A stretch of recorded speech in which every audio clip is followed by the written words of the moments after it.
Olá, meu nome é Igor, estudante de Engenharia de Controle e Automação pela Universidade Federal da Bahia, e hoje eu vou falar um pouco de controle adaptativo. Primeiro, ensinarei conceitos necessários para a compreensão desta estratégia de controle, mostrando depois uma aplicação dela em um sistema.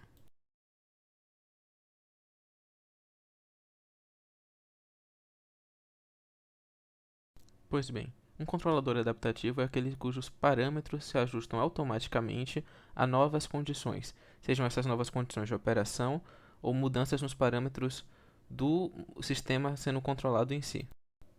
Esse tipo de controlador é caracterizado pela existência de duas malhas: a malha de controle convencional, por realimentação, e a malha de adaptação, responsável por monitorar o desempenho e ajustar os parâmetros do controlador de acordo com as condições de operação em vigor. Há mais de uma maneira de se fazer essa modificação de parâmetros, mas aqui serão destacados três. Primeiro, o sistema adaptativo por modelo de referência. Depois, controlador sintonizável. E por último, o método de escalonamento de ganho. No primeiro caso, o controle adaptativo por modelo de referência compara-se o comportamento medido da nossa variável controlada com o comportamento que é desejado, descrito por um modelo chamado de modelo de referência, daí o nome. Nesse caso, os parâmetros do controlador são alterados com base na diferença entre o comportamento desejado e o comportamento medido, visando essa alteração de parâmetros levar a diferença entre esses comportamentos a zero. Já no segundo caso, os reguladores autoajustáveis, ocorre a identificação online dos parâmetros do modelo da planta, sendo os parâmetros do controlador atualizados então com base nesse novo modelo de forma simultânea, e ocorrendo a autossintonia em malha fechada.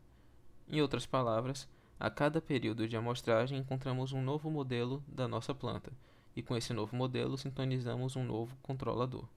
Para isso, é necessário estimar um modelo novo a cada período, podendo essa estimação ser feita através de várias técnicas, entre elas os mínimos quadrados e o filtro estendido de Kalman.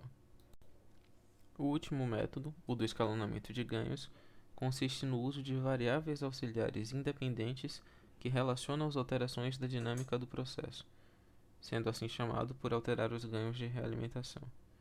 Esse controlador já possui uma definição prévia das regiões de operação do processo, e o seu algoritmo seleciona a resposta que melhor se enquadra nessa condição específica.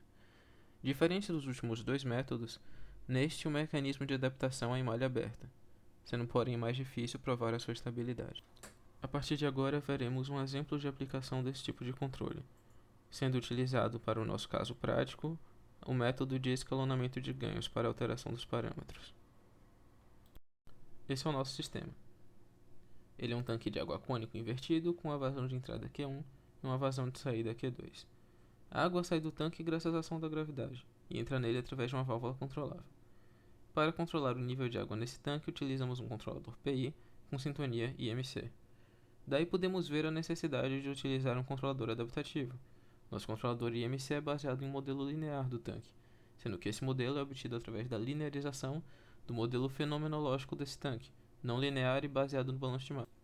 Acontece que essa linearização é feita em um determinado ponto, e quanto mais o nosso setpoint se afasta desse ponto de operação, menos adequado o nosso modelo linearizado se torna. Como o nosso controlador IMC é baseado nesse modelo, ele também vai se tornando menos adequado. As faixas escolhidas são as que estão na tela, isto é, faixa 1, nível entre 10 e 40% do nível máximo; faixa 2, nível entre 40 e 60% do nível máximo; faixa 3, nível entre 60 e 90% do nível máximo do tanque. Os três controladores foram sintonizados com base em modelos linearizados ao redor dos seguintes pontos de operação: 20% do nível máximo para a faixa 1, 50% do nível máximo para a faixa 2 e 75% do nível máximo para a faixa 3. O sistema na tela foi o que foi implementado no Simulink para alterar os parâmetros dos nossos controladores. Basicamente, ele mede o nível atual do nosso tanque, olha em qual das três faixas esse nível se encaixa e seleciona os parâmetros do controlador sintonizado para cada uma dessas faixas no momento certo. Então, se o nosso nível é de cerca de 20%, por exemplo, usamos o controlador sintonizado para a faixa 1, entre 10 e 40%. O gráfico na tela mostra a comparação entre um comportamento de nosso sistema utilizando um controlador sintonizado para a faixa 3 e de um controlador com o mecanismo de adaptação descrito anteriormente. As linhas rosas são só os limites de cada faixa. A linha vermelha é o setpoint da altura, aliás, do nível, e as linhas preta e azul mostram o comportamento do nível do tanque para cada um dos dois controladores, sendo a preta para o adaptativo e a azul para o não adaptativo. Analisando esse gráfico, é visível que a passagem do nível medido de uma faixa de operação para a outra mudou os parâmetros de sintonia do controlador adaptativo para o mais adequado a cada faixa, tornando a resposta mais rápida para o sistema adaptativo do que para o não adaptativo. Aqui podemos ver como o esforço de controle mudou para um controlador em relação ao outro, sendo o esforço de controle do controlador adaptativo ligeiramente maior e visivelmente diferente, o que mostra novamente que a nossa estratégia de adaptação funcionou. Por último, podemos ver como os parâmetros Kc e τi relacionados ao controle proporcional e integral do nosso controlador PI, respectivamente, mudam no tempo conforme o nível medido muda de uma faixa de operação para a outra. Por fim, vemos algumas utilidades da estratégia de controle. Em primeiro lugar, ela é boa quando há mudança do ponto operacional do sistema, como foi o nosso caso, mas ela também é boa quando a dinâmica do sistema em si é variante no tempo. Obrigado por assistir e espero que você tenha aproveitado o vídeo.